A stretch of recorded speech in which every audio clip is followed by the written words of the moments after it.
ladies and gentlemen, we are reminding you that the exhibition hall is closed until the end of the plenaries, so make sure that you are glued to your seat because the next session coming up is going to be a very important discussion and we would not want you to miss anything. Have you been having a good time so far? Have you found the information useful and valuable that we've been sharing? Yes, man. In Jamaica, we say everything Irie, and I hope that you are really having an Irie time here in Jamaica. So, ladies and gentlemen, it is with great pleasure that we invite you to join us for a highly anticipated keynote session titled Driving Impactful Growth, the IDB's President Vision for Latin America and the Caribbean, and the role of the digital economy and knowledge-based services. This captivating session will take the form of an engaging on-stage interview between the esteemed host, Dr. Terry Carrell-Reed, and the distinguished IDB President, Goldfajn. Together, they will delve into the visionary insights and strategies that are shaping the future of our region. As we conclude the interview, ladies and gentlemen, we have a valuable opportunity for a brief interaction between you and the President Goldfajn. We invite you, our esteemed audience, to actively participate by submitting your questions, if at the end we have the time for it, by simply scanning the QR code or visit the slido.com URL displayed on your screen. And you can place your questions there. Without further ado, we're going to invite and extend a very warm welcome to Dr. Terry Carrell-Reed. Come on, ladies and gentlemen, put your hands together for Dr. Reed.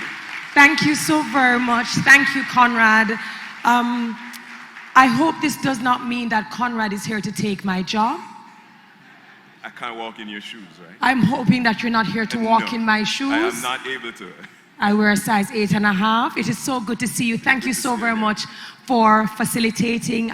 Welcome again to day 2. This is a very exciting moment for me, certainly for Jamaica, to host this summit. And we're going to give the president just a couple minutes to get in. Again, we want to remind you that if you have any questions, we will try our best to squeeze these questions in. I have my phone where the questions will actually be fed to me. We've heard Bob Marley, we have heard Jimmy Cliff. We certainly hope that all of the plenary sessions have been useful to you thus far. Again, the topic that we will be going in is driving impactful growth, the IDB President's vision for Latin America and the Caribbean, and the role of the digital economy and knowledge-based services. So we're going to try to speak about the opportunities. What about the digital infrastructure gap? How about accessing new markets? What does that look like? What do we need to do to position to access those markets? And how do we look at key negotiations, and ultimately, how do we create favorable business climates for digital economies? I'm sure these are things and these are questions that all of us have. So I invite you to take out your notebooks, take out your pads, take out your pens. I know many of you will be taking videos and photos, but please ensure that you're also taking your notes. Again, we want to invite you to have other persons be a part of the conversation. Use the hashtag #outsource2LAC so that we can also follow the conversations and to repost anything that you thought was interesting. Our president actually drove down extremely early this morning from Kingston, and although everyone thinks that, you know, Jamaica is a small island, because we are, Kingston is approximately 2.5 hours away, 3 hours if you're someone who cruises. So we're really grateful that in all of his itinerary, he was able to travel safely, to get down safely, to join us for this conversation. So as we wait for him, again, in this conversation, we will find out what is his vision, What is his goal, his objectives as the president of IDB, where Latin America and the Caribbean are concerned. We want to remind you that on your lanyards, you have your QR codes. That is where you'll be able to download your agendas, to look at your site maps. We ask you to kindly consult this QR code so that you know when your shuttles are moving. And later on, we have the cocktail reception where you can let down your hair, take off. Show of hands, who has gone to the beaches here? Oh my gosh. All 9 of you, God bless you. Show of hands, who dipped their toes in the sand at least? 3 of you. God bless you. Who had coffee before they came here?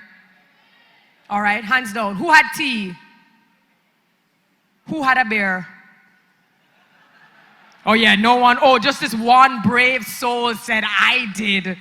Don't worry about it. You're in Jamaica. Nobody judges you if you have a glass or 2. I don't know if you even noticed the coffee outside. It was sponsored by ITEL. And I don't know if you noticed that our baristas are, in fact, deaf. And if you had the opportunity, it's actually sponsored by ITEL. A huge key or a huge area that IDB speaks about a lot is diversity as well as inclusion. And in Jamaica, we're so happy that our deaf community actually has livelihood. So when you go to them and you see them, I hope that you'll be able to order your chai latte or that you'll be able to say good afternoon. So when you see them next, please say, good afternoon. Good afternoon. Thank you so very much. Ladies and gentlemen, if we could, we'd like to welcome to the stage the President of the Inter-American Development Bank, Senor Elan Goldfajn. Please make him welcome.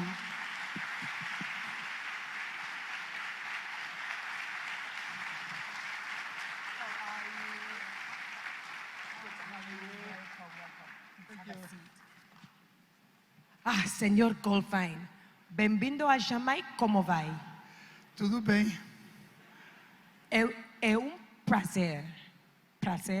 Prazer. I am working on my Portuguese. Thank you so very much for being here. I know you work on your Portuguese, but I know you speak Spanish. I do, I do. So as I learn Portuguese, I'm hoping that you will learn Jamaican, like Wagwan. I see. I'm just staying 2 days here, but next time I will learn. Next time you learn. Thank you very much for being here. I was actually just sharing with the audience, and we appreciate the audience, not just in the room, but those who are joining us online. Just explaining to them that you have such a short visit.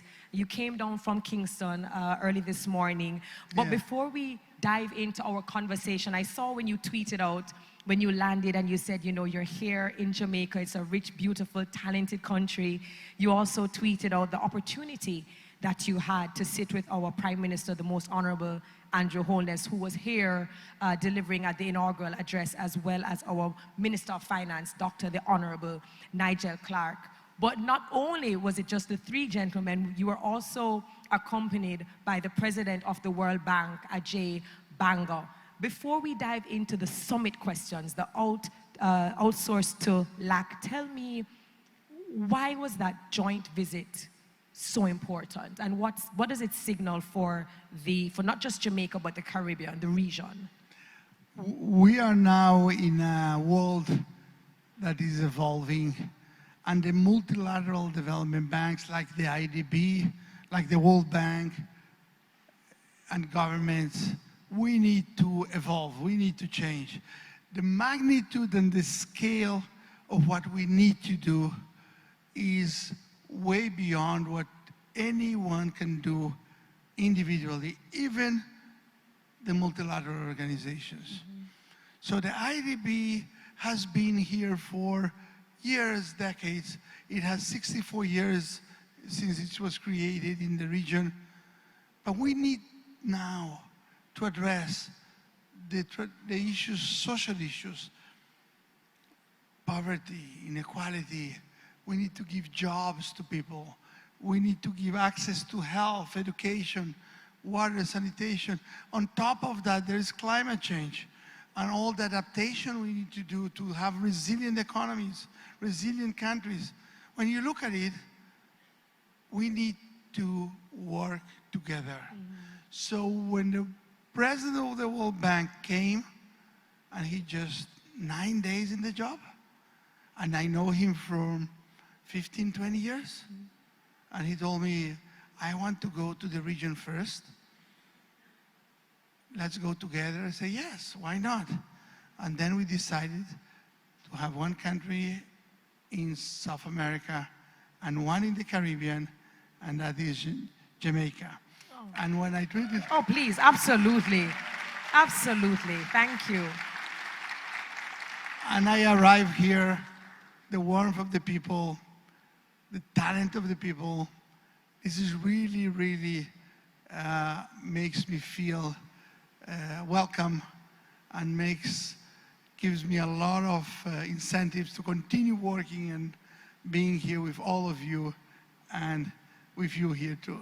Oh, thank you. Thank you so very much. And I think it's so important because in all the conversations that we've been having, even in the plenary sessions, we speak about collaboration and partnership and the collective effort. And I think by seeing this very historic joint visit, what it really does is it reinforces that we cannot do it together. And we have to look at how we align on the values and the principles in order to make real, meaningful, effective change. So let us get into the questions that I know so many people might have. We've heard the term knowledge-based services in pretty much all of our conversations.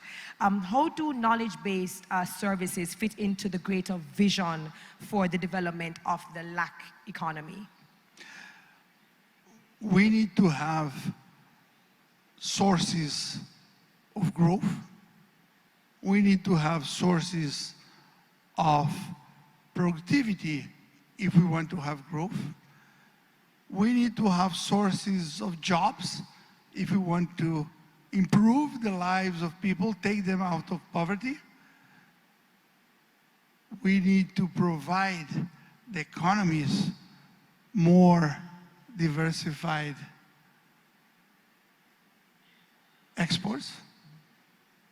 We need to provide the countries more inclusive, gender diversified labor force. And we need to provide an integrated region. Look at this crowd. There are people from 34 countries, more countries than the region. So we have from outside the region, from inside the region. I was coming here and I was talking to some of you, and you have people working in several places at the same time and talking to businesses and clients in a lot of places. This is integration. But why the knowledge-based service sector? It is the one growing very, very fast. It is the one where we see opportunities. We are here in the business of not choosing the sectors. We are here in the business of providing the engines of the places where you decide are the places that have more potential. And we are just the providers of that. So when you look at this knowledge-based service sector and the exports, we see them growing very fast globally, but also in the region. And we are seeing that the demand is going in that direction. And we're also seeing that we can provide the services that are demanded. We can certainly provide them. Because we do have talented people, like in Jamaica and other places.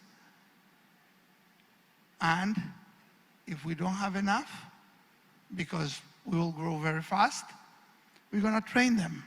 We're going to skill them. So that's why I believe that this conference enters into what we need. Productivity, jobs, inclusion, gender, diversification of exports, and integration. They're all aligned with what we need for the Latin America and the Caribbean. Fantastic. And I know that you touched, there's so many various factors and issues, and certainly you outlined at the top of the question in terms of poverty, the social challenges. We looked at the productivity challenges. We looked at diversity, equity, inclusion, and we're seeing that knowledge-based services actually help us to close the productivity gap. It helps genders in terms of women are now able to come into the space. So, small and medium enterprises are able to come into the space. So we see that knowledge-based services can help to tackle a lot of the challenges that we mentioned earlier. So now we've seen how IDB has thrown its support for the region in terms of having meaningful impact, effective impact within the economies.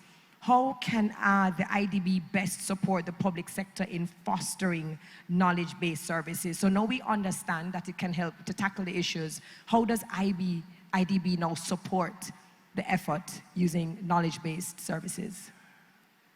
We need to be providing the basis that everybody here needs. First, the companies, they need trained people. People are not born trained. They're born with there's innate potential, but we need to educate them. We need to give them skills. So a development bank like the IDB needs to be in the business of having projects that provide skills to the ones that were educated or the ones that they were not educated, but we need to retrain them. So we have a lot of projects of getting into generating the supply of jobs, of trains, so that when you are actually bringing the demand, bringing the I need you services, here are the people that can provide you. So first, skills, helping countries provide and educate their people. Second, we need to help. We have all these promotion agencies. We have all these agencies and everybody, that some of them are here helping us. We need to cooperate with them and provide them with assistance, with resources, so that Latin America and the Caribbean is out there, and people know that they exist, and we are for business. And look at how many people are here. That's exactly what we need to do. And I thank our team, and I thank all our partners for helping us put in this beautiful place a very productive conference that put everybody together. So skills, promotion. Third, we need to align regulations. We need to align frameworks. We need to be able to standardize, because the way we learned is that things have scale, can get faster and multiply when you are able to talk the same language. You are learning Portuguese, you are learning Spanish, French, because you want to talk the languages. So we are in the business of aligning other type of languages, regulations, frameworks. And finally, we need somehow to, whenever we need infrastructure, we need to align it here. Infrastructure means both physical but also digital. And that's very, very important. You had mentioned skills, and I know that because this is a conversation, I know that some of the projects that IDB has done, for example, in Chile, where I believe 70% of your IDB graduates, you know, they were employable and they were promoted. I know in Jamaica through IDB projects, about 4,000 Jamaicans, you know, Yes. learned the skill. Just for purposes of the conversation and for the audience to understand, when we are putting these programs together, having analyzed the impact that we want to create, the livelihood, to get people out of poverty, to have inclusion and equity, is it that we tailor make it based on the territories, the different programs? Yes, you look at how is the country is structured, what are the population, what do they need, and you engage. That's the reason that we have the IDB in 26 countries, offices. The same way that you have in Jamaica people here all year long. And that's not offices of 1 or 2 people, large offices, all across the Latin America and the Caribbean, so that you can understand where they are. We are not in the business of coming here in the good times and in the bad times with somewhere else. We are here in the good times, in the bad times. We are here all the time. And that was a decision, and I'm very free to say, that was a decision made way before I came. That's not my project. That's not this administration. This is the IDB decision years ago to be in the ground, talking to the people. And I increasingly hear when the people tell me, well, this is the team. We are very close. I'm very happy to be here with them. They are part of our, so we get somebody from some other place and he becomes an honorary Jamaican. And they tell me a lot of places. We welcome the idea. We welcome it. We welcome it. So that's very important. So when we do skills, and skills is a priority in general, but we tailor it to the country. You mentioned something earlier as well about trade promotions, and we do have quite a lot in the TID zone, the exhibition hall. Something that was very prudent and potent that was said is that, you know, generally, traditionally, we have trade promotions and we have strategies that are based around like goods and products. You know, how important is it for us to have strategies that now include the knowledge bases and have the trade promotions also overhaul their strategies to be better at including knowledge-based services? We need to promote what people desire. We need to promote what the world is going. So we know that the knowledge-based service is growing very fast. We know that the world is changing from exports of goods, commodities, to services. We look at the growth that is happening. So you want to promote something that has potential. And when you promote something that has potential, you do a lot of good things. One of them is that you diversify. And the reason you diversify is because you want to be more engaged and integrated. And we are the IDB, are in the business of integration, regional integration. We are in the base of increasing productivity. If we are able to grow based on knowledge, based on these experts, we can close the gap in productivity that you can grow 7% more. So that's a lot. That means that we can provide people with their livelihood and a better life faster than otherwise. So you asked me about promotion. You can promote people's lives faster by this promotion that we are doing. And the IDB, yesterday we were talking about when we had these meetings, is a place where you convene.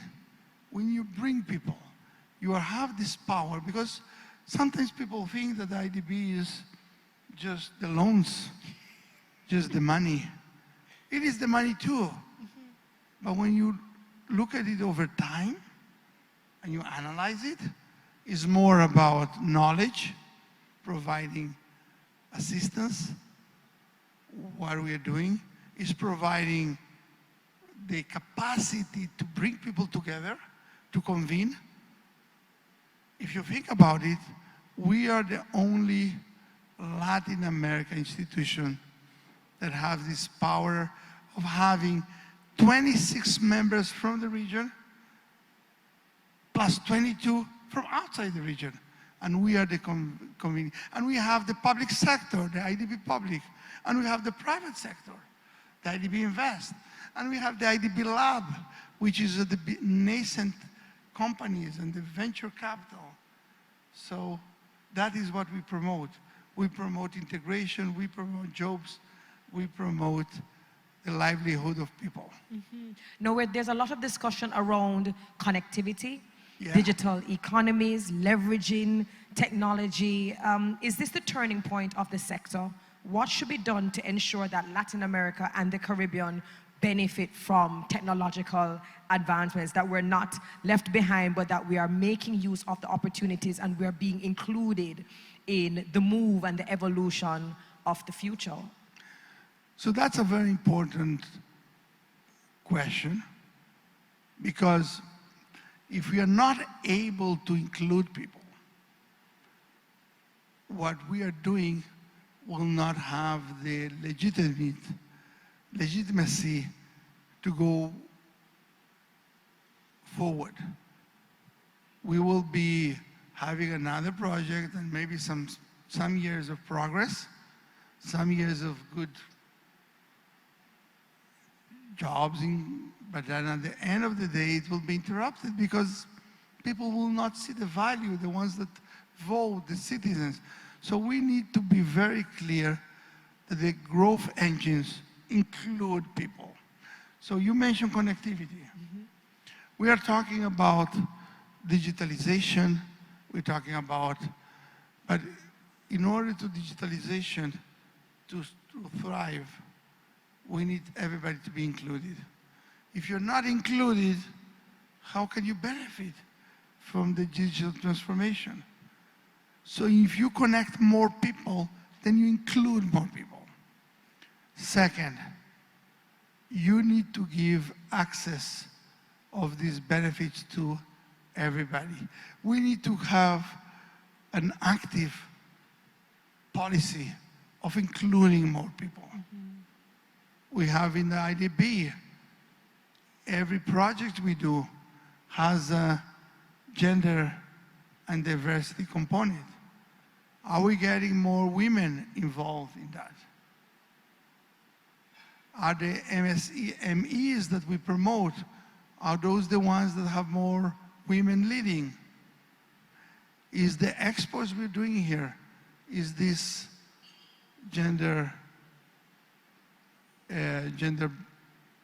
reducing the gender bias?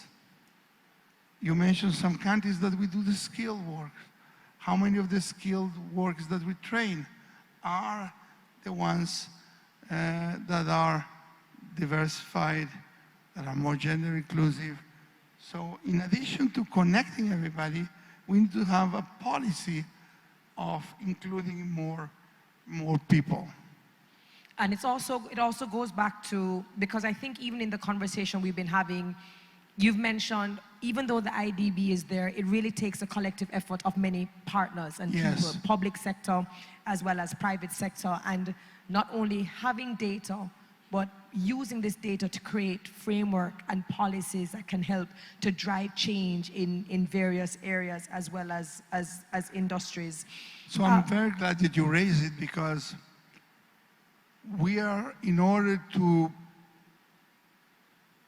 be better, in order to perform better, we need to look at data and evidence on what works, what doesn't work, to evaluate. And I'm sure this resonates with people here.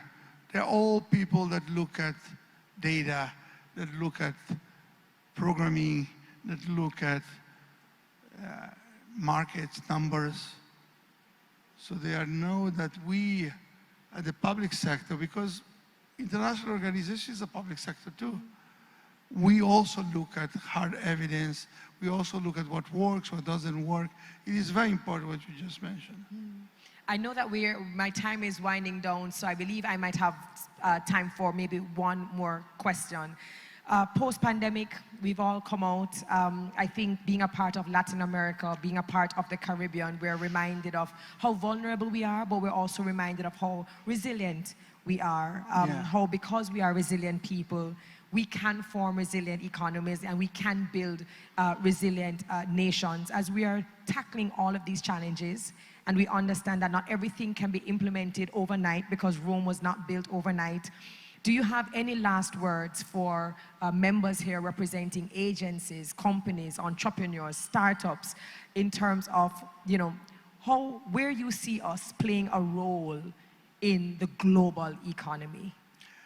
We are part of the solution of the challenge we all have.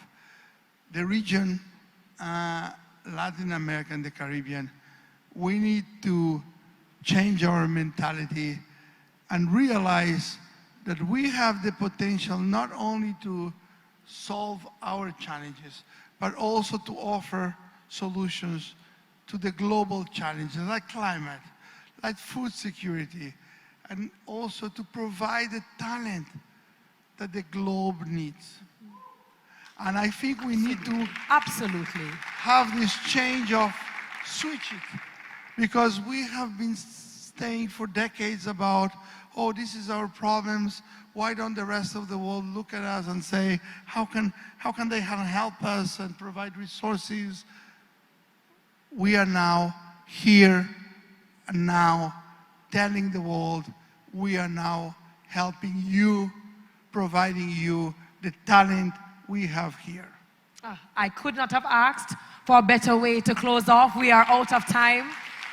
But such a poignant reminder that we may be small, we may appear as very small markets, but we are here and we have the talent and the expertise, the drive and the resilience to help the world. Ladies and gentlemen, another round of applause for the President of the Inter-American Development Bank, Mr. Elon Goldfajn. Thank you so very much for being here.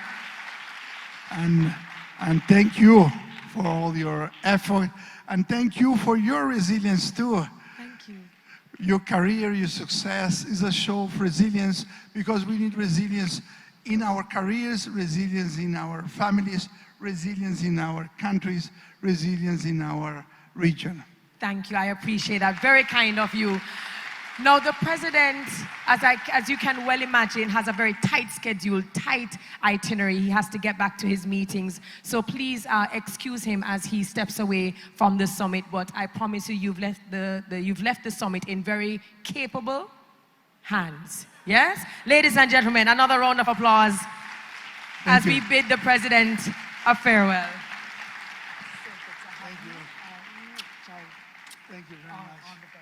Thank you.